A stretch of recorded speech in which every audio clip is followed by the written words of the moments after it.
চলছে মনে হয়।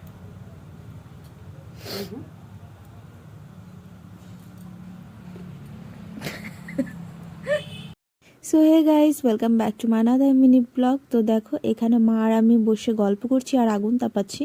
আবারও আমার ঠান্ডা লেগে গেছে, মানে এখন শরীরের ইমিউনিটি সিস্টেম এত লো হয়ে গেছে আমার, যে একদিন যদি ভালো থাকি দুদিনে আবার আমার ঠান্ডা লেগে যায়। তো আজকে রাত্রে খাবার সেরকম কোনো রকম প্ল্যান নেই, আজকে সেদ্ধ ভাত হবে।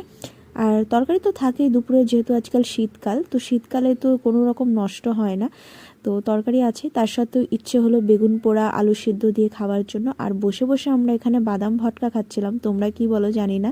তো দেখো আমাদের রান্না প্রায় কমপ্লিট, আমরা এখন এখানেই খেতে বসে গেছি। বেগুন পোড়া আলু সিদ্ধ আর তরকারি আছে, সেটা বাবা খাচ্ছে।